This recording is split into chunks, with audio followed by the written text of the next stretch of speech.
Hello folks, hope you're all doing well.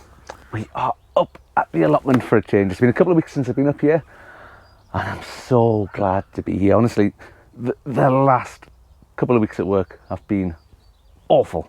And this is what my wife calls my happy place. So I'm delighted to be here to get a bit of R&R, bit of peace and quiet, just enjoy the outside or inside as we're in the polytunnel space, just relax, just chill. You know, as somebody once said to me, leadership is a lonely place, and it absolutely is, but I am delighted to be here. It's not something I talk about very much, it's my job and what I do. And we never really talk about much on this channel about the benefits, the mental health benefits of gardening and being out and about the allotment, any sort of outside space. But there's something in that, I tell you that for nothing. But anyway, I've got two jobs I want to get done today. One is in here, in the polytunnel. I need to make a bit of a plan. So some of you who follow the channel will know that I use these every year. These are halo pots. I use them for all the stuff that I've grown here, whether it's chilies, aubergines, cucumbers, peppers, tomatoes, whatever else grows in here. Melons this year for the first time. And I need to make a bit of a plan. So I need to measure out and count how many of these I'm going to have on this side, how many of these I'm going to have on that side, because at home, where I've got all those things that I just mentioned, busy growing, the plants are getting bigger and bigger and bigger, and they take up more and more space under the grow lights. I always grow more than I need, so I've got a bit of a backup plan, stuff like that, but slowly but surely, those extras, those spares, I've got to either give them away or they go to the big old compost heap in the sky, because there's just not enough room inside in that tight grown space before they come up here into the polytunnel. And I reckon I've got at least another month before things will start to appear up here. Given our last frost dates, I mean, it's lovely and warm today. You know, we're into double figures, even nicer here in the polytunnel, but it's still going to be a while before anything comes up here. So let me jiggle about with the camera angle a little bit, and we'll have a look at what we're going to do with this space. And it'll be duplicated over here because the two sides of the polytunnel are just pretty much a mirror of each other. But I'll get you a better angle, and we'll take a look how this is going to look and what we're going to be planting out here this year. Right, hopefully that's better. Hopefully you can see what's going on here, and I've inadvertently found a new place to put the camera that's better than the tripod. I've got you clipped onto the back of the door, and it actually gives a better angle in here, so I think I'm onto something there. So anyway, halo pots, let me show you these. So you've got the bit in the middle there where you put the plant, the bit on the outside where you water during the season, and there's these little spikes that go into the ground. The water seeps through them into the ground, into the roots where the plant needs it. Simple as that. I'll pop a link down below. Go and have a look at them. Be careful though, the price of these changes quite a lot throughout the year. It's up and down on Amazon, which is why I have a mix of red ones and green ones. Sometimes the red ones are cheaper, sometimes the green ones are cheaper. It's not an aesthetics thing, it's nothing other than that. Other than these were cheaper sometimes, these were cheaper the other time. So we need to make sure that all these plants have got enough space to grow. And you can see I've got these cords sort of hanging from the ceiling here, and they trail down.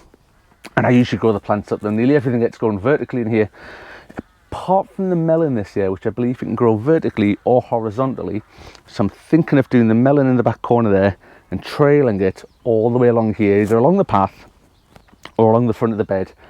But we'll see. But the thing is, we need to count. And this is the important bit. And I didn't do this last year. And this is all about learning and finding out how much we've got. I've still got this big thing of slabs here, so let's see if we can frisbee the pots to around about where I want them, and we'll do a bit of a count. Now in here you'll see I do this sort of zigzag sort of pattern up and down the bed, again to sort of maximise the amount of space that each of these plants is going to get. And I think already by doing this I've given them too much space up that end, so I might just need to revisit and see if we can squeeze a few more in. But let me see, you possibly can't see the ones all the way down here, and we'll get one right in the corner. So we've got 1, 2, 3, 4, 5, 6, 7, 8, 9, 10, 11 in here on this side. And I've got 3, 6, 7, 8, 9, 10, 11, 12, 13.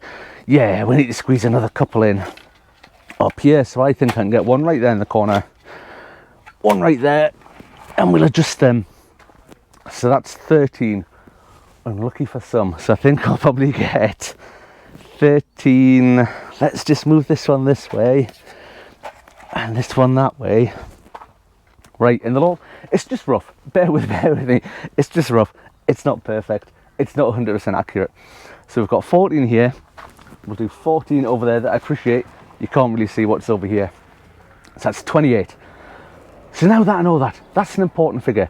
I can go home, I can count out how many tomatoes I need, how many aubergines, how many peppers, how many chilies, all that sort of stuff, and get a real plan on the go and hopefully make that indoor growing space a lot easier to manage. And again, it's that iterative learning process every year. Last year I didn't do it. I grew far too much indoors. It was all squashed into the little indoor growing space. There was plants on top of each other and fighting for space and all that sort of stuff.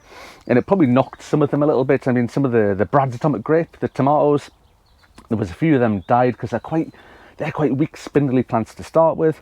So hopefully give them more space, bring them on better, get them going in the polytunnel. Right, so the next job we're up to is outside. So let me grab you off here, off the new place on the door, and we'll spin you around and we'll head outside for a bit of a look.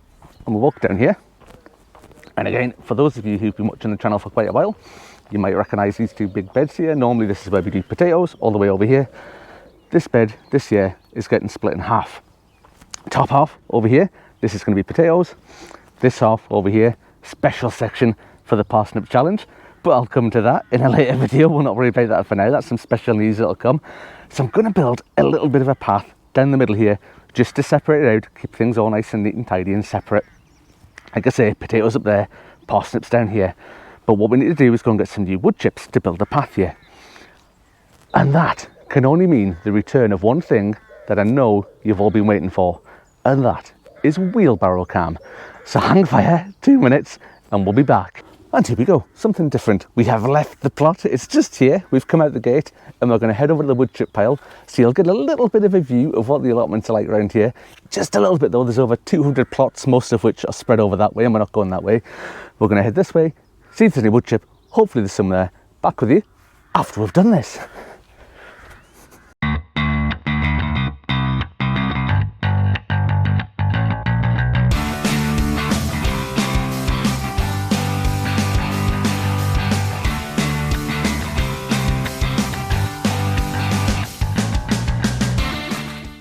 So wheelbarrow cam was just letting us down towards the end there. There was sorry, I just got distracted by a horse walking over here to see me at the fence. It went a bit wonky, so I had to stop the film, and all the lumps and bumps on the ground made the clamp come loose and it went wonky, so I had to stop it towards the end there. So here's the wood chips. So a local tree surgeon comes along, dumps all these wood chips here, and instead of putting them straight in the wheelbarrow, what I've got is 3 50-litre compost bags, because I can fill them and stack them in the wheelbarrow, and I get much more wood chips in one sort of round trip than I would if I just came over and filled the wheelbarrow. Anyway, let me show you the horse that has just come to say hello. And here it is, look, right at the fence here. Here's this lovely horse that got my attention and just wandered over the fence to say hello. But anyway, there's a nice bit of nature for today. Right, that's me done. Get some wood chips, back to the plot, get this job finished. And we're back, and this next bit couldn't be any simpler. We've got a few layers of cardboard there. That stuff I've just had stored in the polytunnel over winter. Nothing much else to it. I'm just going to tip all the wood chips on top. And the good thing about this is it's all natural wood chip.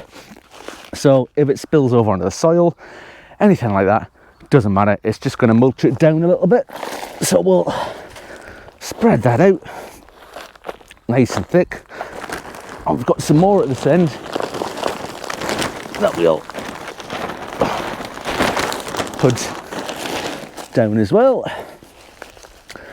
There we go, and we'll give it a bit of a trample down.